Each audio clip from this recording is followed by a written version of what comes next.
it's extremely critical when you're talking of luxury hospitality experiences. To me, as a leader, the story of service comes in form of 3 A's: anticipation, acknowledgement, and action. Let me just elaborate on these 3 A's in a minute. Anticipation of what the guest or the receiver of service wants is extremely critical in being able to deliver good service. Every single one of us, when we go for, could be a simple coffee, could be a meal, could be to a hotel to stay, are having different expectations from that particular cafe or restaurant or the hotel. Now, it's extremely important for the service team and the leadership team in that particular restaurant or cafe or hotel to understand, anticipate what is it that the guest wants, and then accordingly acknowledge it and deliver it. How do you know it? I come to your place. How do you anticipate what I want? Well, there's a lot of training that we do on that front. Let me give you one example to drive home this point. We have this amazing young lady called Dolores, who's a waitress in our main restaurant here at Lux Belle Mare. There's this one day, this is about 8-9 months ago, I come to the hotel. I normally reach the hotel at around 8 in the morning. So I arrive at the hotel lobby and I see these familiar faces. So I knew these were repeater guests. And so I kind of leave my laptop in a corner and walk across to them and I say, "Good morning and welcome back home, and how are you?" And they were amazed. They were amazed that I had recognized them, and I went up to them immediately. And they said one particular thing, says, "Can I tell you something?"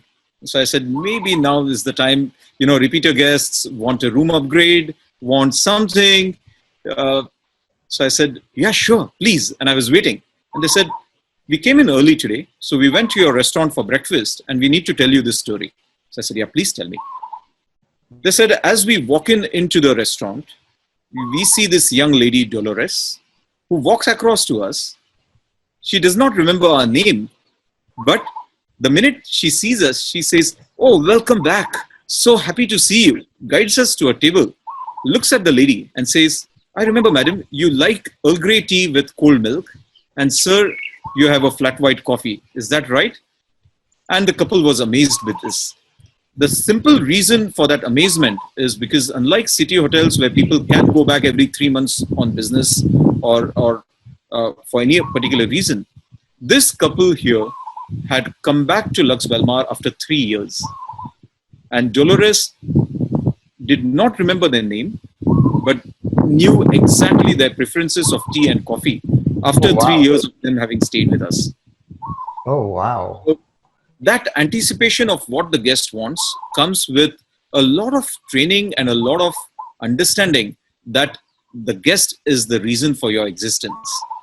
And I was so touched with this story, Avi, because, people like Dolores make this resort what it is and make our jobs as leaders so much more simpler because they understand and live by that value.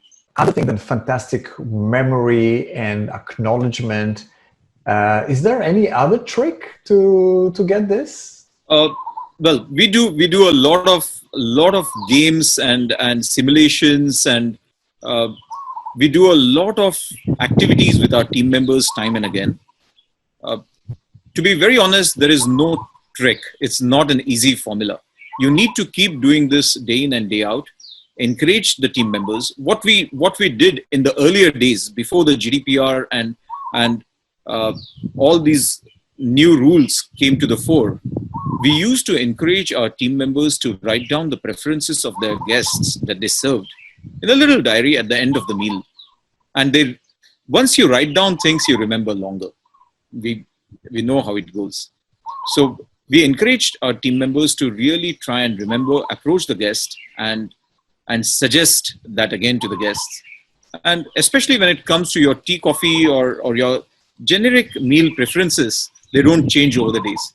So, the answer to your question is You just need to keep doing it day in and day out and reinforce that with the team. So it's kind of a mindset that I want to watch out what other people enjoy, and in order to delight them, and I like the word delight, you try to figure out. One way is through sensory.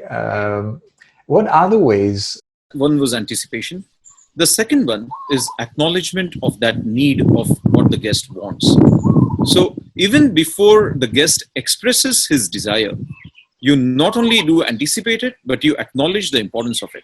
A guest walking into a restaurant, you as a hostess or a waiter ought to kind of have that switch going on in your brain that this particular guest may want to have a table in a quiet area of the restaurant, or may want a table in front of the band, or so on and so forth. So the acknowledgement, so anticipation is one thing, but if it's not acknowledged by you, you don't really move ahead in service. I want to tell you that it's so important, because this is a basic human need, and the need to be acknowledged and the need for people to be present. It's kind of empathy when you come to a person, and I think that a lot of time people get into conflict or issues because they don't acknowledge that the person that they're talking to has a need. And the need is so innate and it's so ego connected that the minute that you are not acknowledged, you feel ignored.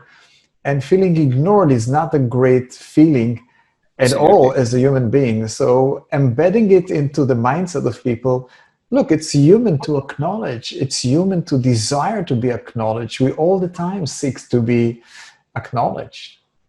Another little example, another little anecdote. We have this gentleman called Raveen at Lux Belle Mare, who's a restaurant manager. There was this two sisters. There were these two sisters who were staying with us. This is about 2 years ago. The first couple of days that they came in, they asked for the Mauritian chicken curry. And Mauritian chicken curry is one of those specials here in Mauritius. People love to see and try. It's one of those really special dishes that are made or that are cooked in Mauritius. Very Creole influenced chicken curry. So they asked for the Mauritian chicken curry the first evening. They loved it. The second evening, they asked for the same. They loved it. The third day when they came in, and Raveen was talking to them, and they said, oh yeah, we've fallen in love with this Mauritian style chicken curry. So not only did they have it that evening, but what Raveen took the initiative upon himself was acknowledging that they really are in love with this chicken curry. He organized a cooking class for them the next afternoon. Oh, wow. To learn how to make this Mauritian chicken curry. Now, he did the cooking class. So the chef came out, planned the cooking class for them. They loved the cooking class. They left that afternoon, the cooking class, with a proper recipe booklet of the standard Mauritian chicken curry and a couple of versions of that Raveen had organized. The story just doesn't end there, Ravi. What makes the whole experience special is on the day that they were leaving, 4 or 5 days later, Raveen had on his own, with his own money, organized a spice mix, a commercial spice mix that is very popular here in Mauritius, that is used to make this chicken curry as a little gift, as a little takeaway for these two ladies, these two sisters, when they were leaving the resort. I immediately acknowledged what he had done, and but it was not about that it's 50 bucks, which is €1 and little more. You know what? You just got to something that I tell to a lot of hotels, and they don't get it. When you come to a hotel, on the day I say, that there are two places that are the happiest places in the world and two places that are the saddest places in the world. The happy place is in the hospital, when you give birth, it's arrival.